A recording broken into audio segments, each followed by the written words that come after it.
الفاتحة إلى حضرة سيدنا مولانا حبيبنا شفيعنا قريتنا محمد صلى الله عليه وآله وصحبه وسلم، وعلى جميع آبائه وإخوانه من الأنبياء والمرسلين، وعلى كل منهم الصحابة الصائر الصالحين، أما على سيدنا أبي بكر وعمر وعثمان وعلى سائر السبع الرسل أجمعين، وما لم يأتي في آدم وتنسل من الأنبياء والرسل والأولياء، ثم إلى روح سيدتنا فاطمة الزهراء وخديجة الكبرى وعائشة الكبرى سائر أزواج الرسل أجمعين، ثم إلى روح سيدنا حسين بن الحسن سائر أزواج الرسل، ثم الإمام الحسن جميع ذريته، خصوصا على سيدنا المهاجر أحمد بن عيسى سنفك نبوة محمد بن علي بن علي بن عبد الرحمن السقاف محمد بن علي سؤال في الولاية خلفاء المجلس السلاتين، ما على صاحب الراتب الحبيب عبد الله بن أبي بكر العدني الحبيب عبد الله علي إدريس أبو بكر العدني الحبيب مار عبد الرحمن الطاشي علي بارس عبد الله حداد الحبيب أحمد بن الحبشي الحبيب عمر بن عبد الرحمن الطاشي علي بارس سير أهل سلسلة فرقة السادة على أبي علي سيدنا الله الرحمن في الجميع، وما يرى سيدنا مولانا الوالد بن عبد الله بن عبد القادر بالفقيه، سيدنا مولانا عبد القادر بن محمد بالفقيه، والحبيب عبد الرحمن بن عبد الفقيه وعبد الله بن مسلم بالفقيه، والحبيب محمد بن علي بالفقيه، جميع أولادهم بناتهم ذريتهم وأهل سلسلتهم، ثم إلى سلطان الأولياء سيدنا الشيخ عبد القادر الجيلاني وسيدي أحمد كبير الرفاعي وسيدي إبراهيم الدسوقي وسيدي أحمد البدوي، ثم إلى جميع الأوطاب والأوتاد النجباء والأبدال والأفراد والأقوات الأعظم، ثم إلى كل ولي وولية المشايخ العزيز المغاربة صغيرهم وكبيرهم ذكرهم وأنثاهم إنسهم وجنهم والسودان في الولاية خلفائهم وأهل سلسلتهم، ثم إلى سلطان الأولياء مولانا الشريف هداية الله مولانا رحمة الله عنفال ومولانا بولان مولانا درجة مولانا ملك إبراهيم مولانا إيري مولانا قريجوبة مولانا موريا مولانا قدوس مولانا ربة مولانا شيخ سباكر مولانا جمال الكبرى مولانا إبراهيم أسمار مولانا إسحاق مولانا موربي وجميع متقدمي أولياء تسع أصولا في الولاية خلفاء مع سلسلتهم، ثم إلى أرواح صاحب الكتب التي قرأتها في هذه الليلة قلب قبل هذه الليلة وبعد هذه الليلة، ثم إلى أرواح حسين وأربعة الحبيب عبد الله نصر العطاس وجميع إليك في جاكرتا وبوغا والجبهة الشرقية والوسطى الغربية من الماء والتقال قاممان وجاوة وسنترا والكون، ثم إلى أرواح الحبيب محمد بن حداد بن أحمد بن عبد الله بن طالب الطاس بن محمد بن عبد الرحمن السقاف، وإلى روح حامد بشروان المبروك محمد خليل بن كلام، ثم إلى روح أولياء هذه البلدة خاصة جميع أولياء بلدان المسلمين وأولياء الكل، ثم إلى كل ولي وولية المشارق والبلاد مغاربها صغيرهم وكبيرهم ذكرهم وأنثى من سهم جنهم الصور في الأخرى وعلى الشيطان نواة التعلم والتعليم تذكر وتذكير النفع والانتفاع والإفادة والاستفادة والحث على تمسك بكتاب الله وسنة رسوله صلى الله عليه وسلم والدعاء إلى الهدى دلالة على الخير ابتغاء مرضات قربه وثواب سبحانه والعافية والصلح العاقبة وبنية الصلاح القلوب والغالب والوصول لكل المطالب ياسين أحمد سن علي بن أبي طالب وكافة آله الأطيب وأصحابه ذوي المناقب إلى حضرة النبي محمد صلى الله عليه وسلم. الفاتحة. أعوذ بالله من الشيطان الرجيم. بسم الله الرحمن الرحيم. الحمد لله رب العالمين الرحمن الرحيم مالك يوم الدين إياك نعبد وإياك نستعين اهدنا الصراط المستقيم صراط الذين أنعمت عليهم غير المغضوب ولا الضالين. بسم الله الرحمن الرحيم. الحمد لله رب العالمين. اللهم صل على سيدنا محمد الفاتح لما أغلق والخاتم لما سبق ناصر الحق بالحق والهادي إلى صراطك المستقيم وعلى آله حق قدره ومقداره العظيم. أما بعد masih masalah suratul Baqarah.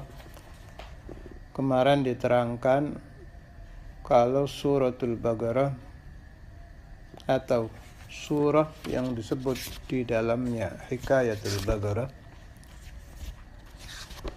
bisa untuk mengusir syaitan dalam waktu 3 hari 3 malam. Sebetulnya ada faedah yang saya dengar dari ba'dul masyayikh,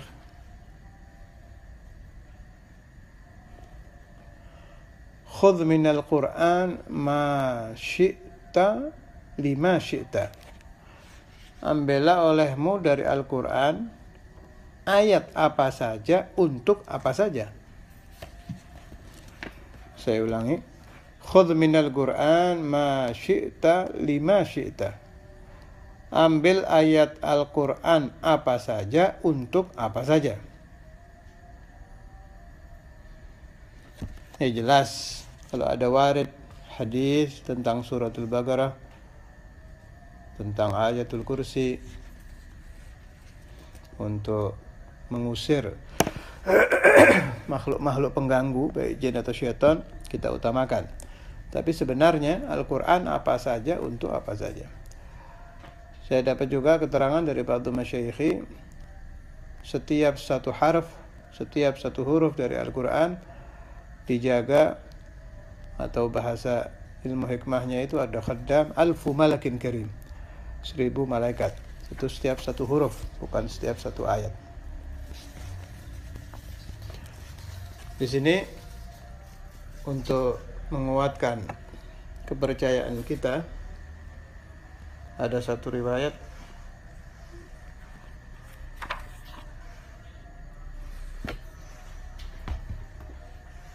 yang akan saya bacakan.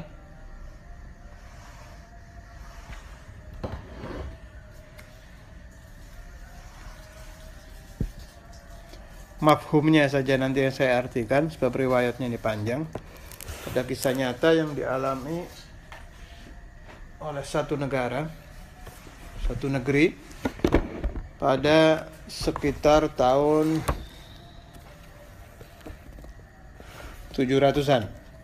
Sebab riwayat ini ditulis oleh Ar-Rahal Al-Kabir yang sangat terkenal, Al-Imam Ibn Battuta. Hidupnya Ibn Battuta itu tahun 779 Hijriah, 704 Hijri, 4 Hijriyah sampai 779. Jadi sekitar tahun 700-an. Kalau Masehinya 1304 Masehi sampai 1377. Ibn Battuta itu seorang ulama besar, ahli wirid, wiridnya kuat, sudah baca wirid beliau, juga alim, keliling dunia. Zaman itu belum ada pesawat, belum ada apa. Nah, satu waktu beliau masuk ke sebuah negara. Jadi saya bacakan riwayatnya. Insyaallah kalau Anda mendengar riwayat ini akan muncul tambahan kepercayaan kepada Al-Quranul Karim. Di dalam salah satu faedah Al-Quran untuk mengusir jin dan syaitan. Sebab ini kisah nyata yang akan saya baca ini. Saya nukil dari Rihlah Ibn Battuta halaman 336.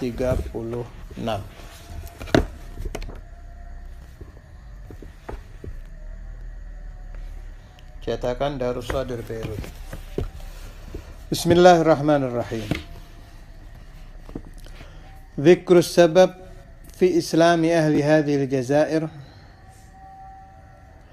وذكر العفاريت من الجن التي تضر بها في كل شهر. حدثني الثقات من أهلها كالفقيه عيسى اليمني والفقيه المعلم علي والقاضي عبد الله وجماعة سواهم أن أهل هذه الجزائر كانوا كفارا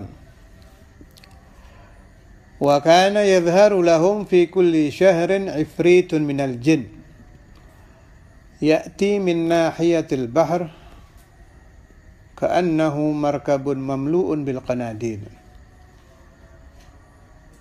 وكانت عادتهم إذا رأوه أخذوا جارية بكرا فزينوها وأدخلوها إلى برخانة وهي بيت الأصنام وكان مبنيا على ضفة البحر وله طاق ينظر إليه منه ويتركونها هنالك ليلة ثم يأتون عند الصباح فيجدونها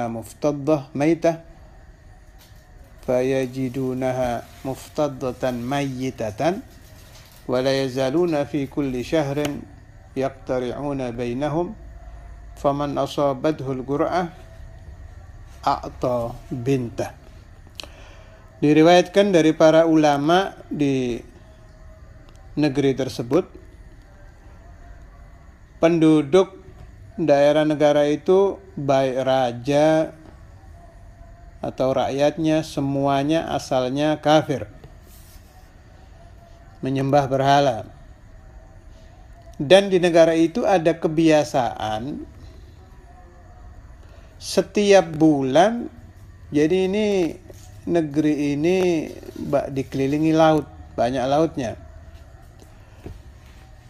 Setiap bulan dari arah laut itu muncul seperti kapal besar yang dipenuhi lampu-lampu, menyala terang, terlihat dari jauh. Penduduk daerah situ kalau sudah melihat ini, mereka membawa satu perawan, bukan perempuan biasa, harus masih perawan. Kemudian si perawan ini dihiasi dengan hiasan-hiasan, lalu dimasukkan di sebangsa ruangan yang dipenuhi patung. Bangunan ini dibangun di pinggir laut, terus ditutup. Di bangunan itu ada jendela kecil untuk mengintip. Ditinggal ini perawan di situ. Keesokan paginya, ketika dilihat, perawan itu sudah menjadi mayat dan keperawanannya hilang. Kebiasaan di negara itu pakai Qur'an, diundi tiap bulan. Keluarga mana yang harus memberikan anaknya. Dan ini sudah berjalan dalam waktu yang sangat lama. Thumma innahu qadima alaihim maghrabiyyun yusamma bi Abil Barakat al-Barbari wa kana hafizan lil Qur'anil azim. Fanazala bidari ajuzin minhum bi jaziratil Muhl. فدخل عليها يوما وقد جمعت أهلها وهي يبكين كأنهن في مأتم فاستفهمهن عن شأنهن فلم يفهمنه فأتى ترجمان فأخبره أن العجوز كانت القرعة عليها وليس لها إلا بنت واحدة يقتلها العفريت. Faqala laha Abul Barakat. Satu waktu datang seorang pengembara dari daerah Maghrib, dari daerah Maghrib itu negara-negara Islam, kulit hitam, daerah barat. Nama si Maghrib itu Abul Barakat al-Barbari. Kebetulan beliau hafid Al-Quran, hafal Al-Quranul Karim. Si Maghrabi ini menginap secara kebetulan di rumah seorang wanita yang hanya punya satu anak perempuan saja.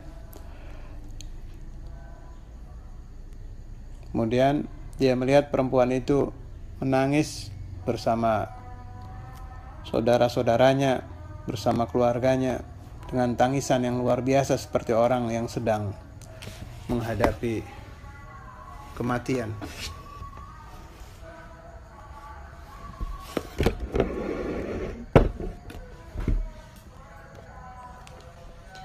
Kemudian dia bertanya, ada apa ini?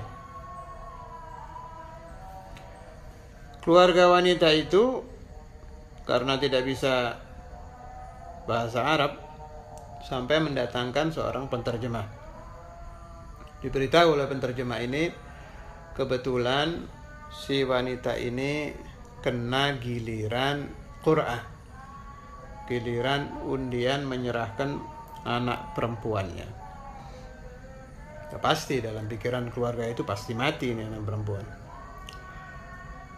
Faqala laha Abul Barakat, ana atawajjahu 'iwadan min bintika bil-lail. Wa kana sinatan la lihyata lah.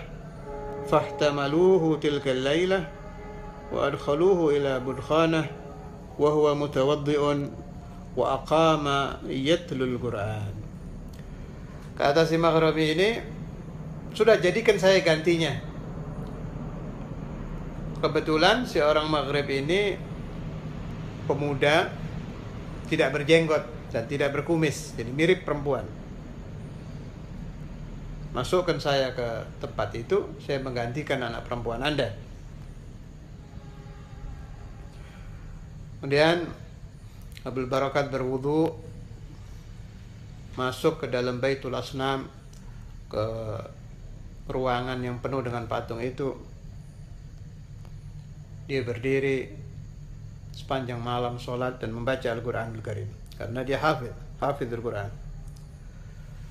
Thumma dhahara lahu al-ifritu min at-taq fadawama at-tilawah. Falamma kana minhu bihaythu yasma'u al-qira'ah ghasa fil bahr. Ketika muncul ifrit, jin ifrit akan masuk lewat lubang yang dia biasa jalan, si jin itu. Begitu mau masuk, melihat si Maghribi sedang melantunkan ayat-ayat Al-Quran. Ketakutan si ifrit ini, takut, masuk lagi ke laut, menenggelamkan dirinya sampai ke kedalaman lautan. Si Maghribi tidak bergeming, tetap membaca. Meskipun dilihat si ifrit sudah pergi, dia tetap membaca Al-Quran.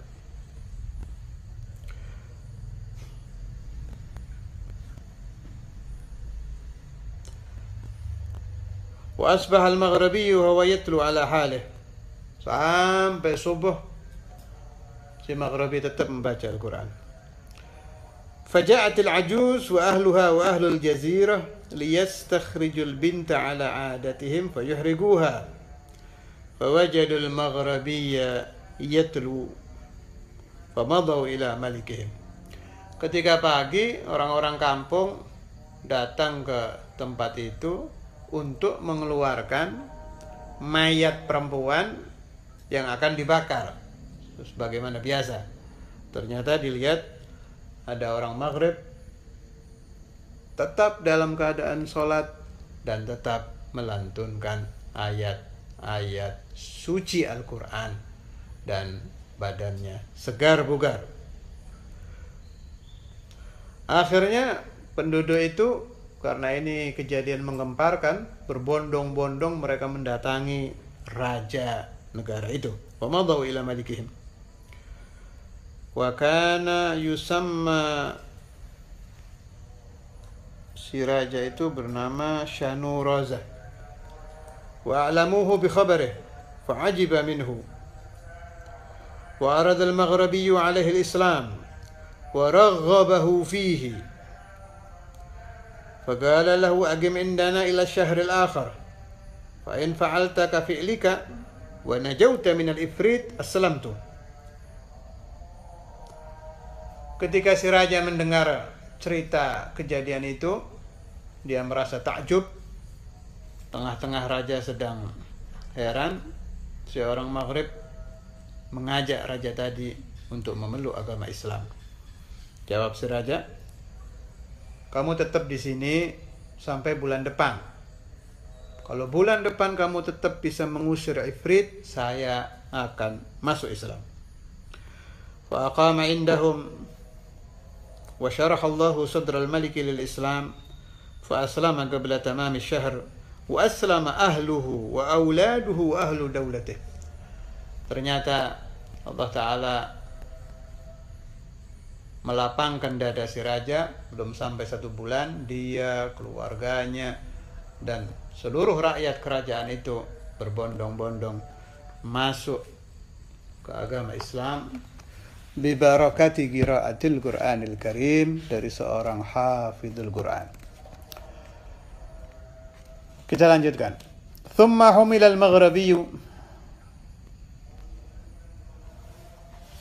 lamma dakhala asy-syahr ila Budkhana wa lam ya'ti al-Ifrit faja'ala yatlu hatta as-sabah wa ja'a as-sultan wan nasu ma'ah فوجدوه على حاله من التلاوة فكسروا الأصنام وهدموا بدخانة وأسلم أهل الجزيرة وبعثوا إلى سائر الجزائر فأسلم أهلها وأقام المغربي عندهم معظما. Raja dan rakyatnya karena penasaran, pada bulan kedua datang ke tempat itu lagi. Si Maghribi pada malam harinya tetap disuruh masuk, berpura-pura menjadi perempuan dan membaca Al-Quranul Karim sampai pagi. Ternyata Ifrit tidak berani datang. Jadi rupanya lantunan ayat suci Al-Quran 1 kali dari lisan seorang hafizul Quran yang saleh cukup untuk mengusir jin, tidak perlu diulang sampai 2 kali. Ketika raja dan rakyatnya melihat ini orang Maghrib tetap dalam keadaan sehat, kesemuanya mengucapkan asyhadu an la ilaha illallah wa asyhadu anna Muhammadar Rasulullah, dan bersama-sama menghancurkan patung-patung dan menghancurkan rumah tempat ibadah yang bernama Budkhana, Baitul Asnam, yang di dalamnya berisi patung-patung. Bukan hanya penduduk situ, dan penduduk-penduduk daerah lain. Raja mengirim utusan-utusan menceritakan riwayat ini, dan berbondong-bondong orang-orang dari jazirah-jazirah di daerah tersebut memasuki Islam bi barakatil Qur'anil Karim.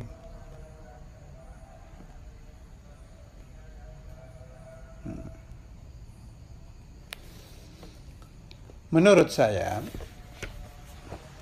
Al-Quranul Karim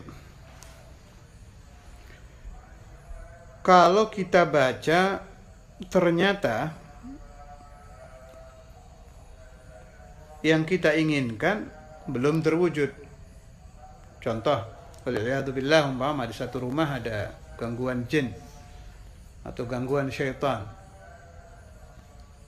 Kita membaca suratul Baqarah, membaca Yasin, membaca ayatul kursi, tapi tidak hilang-hilang itu jin.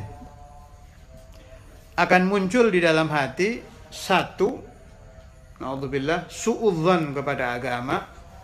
Ternyata keliru keterangan ulama, ternyata keliru hadisun Nabi Muhammad SAW, ternyata tidak benar ajaran-ajaran para guru. Jelas akan muncul itu. Atau kalau orang itu baik, yang muncul di dalam hati menyalahkan dirinya sendiri. Saya tidak bisa mengamalkan Al-Baqarah seperti orang-orang saleh sampai bisa mengusir jin, mengusir syaitan. Siapa saya? Dosa saya banyak. Ila akhirih. Ini dua-duanya keliru. Yang benar bagaimana? Sayyidina Maulana Syekh Yusuf bin Ismail An-Nabhani pernah menukil riwayat di salah satu kitab beliau, nama kitabnya saya lupa, apalagi halamannya. Hanya riwayatnya saya ingat. Ada dua orang, kedua-duanya ingin bermimpi Rasulullah Shallallahu Alaihi Wasallam, dan kedua-duanya membaca sholawat yang sama, dengan adat bilangan yang sama, dengan ijazah yang sama. Yang satu berhasil bermimpi Nabi, yang satu tidak. Ketika dicek, yang tidak berhasil ini begitu membaca tidak mimpi, ya sudah berhenti dia. Yang satu, ketika dia membaca tidak mimpi-mimpi Nabi, ja'ala yalumu nafsah. Dia caci maki dia punya jiwa. Kamu ini hatimu busuk, hatimu kotor, sampai Rasulullah SAW tidak mau datang. Jangankan datang, ya golatan, dalam mimpi saja Nabi tidak mau datang. Dia caci maki terus sambil tetap membaca dan meyakinkan mustahil ulama berdusta, mustahil aulia berdusta. Kalau wali sudah mengatakan siapa yang membaca ini ra'an Nabi SAW, bahwa kadzalik, pasti akan terjadi. Nah, si orang ini akhirnya berhasil bermimpi Rasul Sallallahu Alaihi Wasallam. Ini satu riwayat. Satu riwayat lagi, ini saya dengar waktu saya masih di Darul Hadis dulu. Satu orang ingin bermimpi Rasul Sallallahu Alaihi Wasallam. Ini min ahli zamanina, di zaman kita, bukan zaman dulu ini. Zaman Pak Harto dulu, tahun-tahun ya 80-90, zaman Presiden Soeharto. Satu murid mengambil ijazah dari satu kiai, ingin bermimpi Rasul Sallallahu Alaihi Wasallam. Dia dengar fadail orang yang mimpi Nabi kaza, kelebihannya ini. Ambil ijazah. Dia tanpa disuruh oleh si guru, keinginan sendiri saja, mencari tempat yang sepi, musola yang terbuat dari kayu, tempat wudhunya itu jauh, jadi di pegunungan. Jadi kalau mau wudhu harus turun ke bawah. Lumayan jaraknya ini, ke sungai. Tidak ada lampu di situ, jadi pakai petromak, daerah pegunungan. Disuruh mengamalkan 7 hari. Nah, bacanya malam. Dia kerjakan,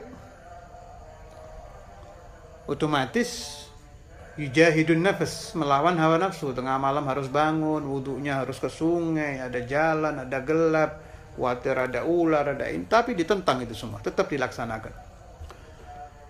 Ketika malam terakhir, malam ke-7, si murid ini berhasil Rasulullah Sallallahu Alaihi Wasallam sambil Nabi tangannya memegang Al-Quran, dan Rasulullah berkata, ummati tarakat hadzal Quran, umatku telah meninggalkan Quran ini. Di dalam mimpi si murid tadi menangis, terseduh-seduh sampai dia terbangun. Selesai terbangun, murid tadi sowan ke gurunya, menceritakan keberhasilannya bermimpi Rasul Sallallahu Alaihi Wasallam. Si kiai yang mendengar pesan Nabi besar Muhammad Sallallahu Alaihi Wasallam bahwa umat beliau telah meninggalkan Al-Quran, hatinya tersentuh, menundukkan kepala dan meneteskan air mata.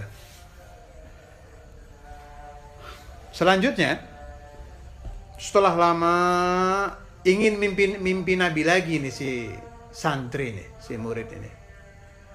Dia amalkan lagi di rumahnya. Sholawatnya sama, waktu malamnya sama, adat bilangan bacaannya juga sama, selama 7 malam. Tidak mimpi Nabi. Datang lagi ke gurunya. Dijawab oleh gurunya, kenapa kamu tidak berhasil bermimpi Rasul Sallallahu Alaihi Wasallam? Sebab kamu membacanya tanpa mujahadah, di dalam rumah, di kamar yang hangat, yang enak, tempat tidur dari kasur, wudhunya, kamar mandinya juga ada lampunya, tidak ada mujahadatun nafas. Saya kira 2 riwayat ini bisa kita ambil renungan. Kalau ada berita datang dari Allah, Rasul, aulia atau ulama tentang siapa yang membaca kada wa kada akan mendapatkan kada wa kada, kemudian kita tidak berhasil, jangan cepat-cepat terburu-buru menyalahkan beliau-beliau itu. Salahkan diri Anda sendiri. Mungkin yang dimaksud riwayat tadi membacanya harus dengan pengamalan ayatul Quran. A'udzubillahi minasyaitonirrajim. Bismillahirrahmanirrahim. Walladzina jahadu fina lanahdiyannahum subulana wa innallaha lama'al muhsinin. Sebab ayat itu populer di pikiran saya ketika saya dulu masih riyadhah tirakat di Darul Hadits, menjadi pemimpin saya di dalam melakukan apapun harus melalui mujahadatun nafas, harus menentang hawa nafsu, baru akan muncul lanahdiyannahum subulana. Allah akan membuka jalan ruhani untuk orang-orang yang menuju kepadanya. Allah yaj'aluna wa iyyakum min ahli al-mujahadah wa yaftahu alaina wa alaikum wa ala al-ahbab bima fataha bihi quluba ibadihi as-salihin bijahi sayyidina maulana Muhammad. Rabbana taqabbal minna wa qbalna bi sirri asrar al-Fatiha wa ila hadratin nabi.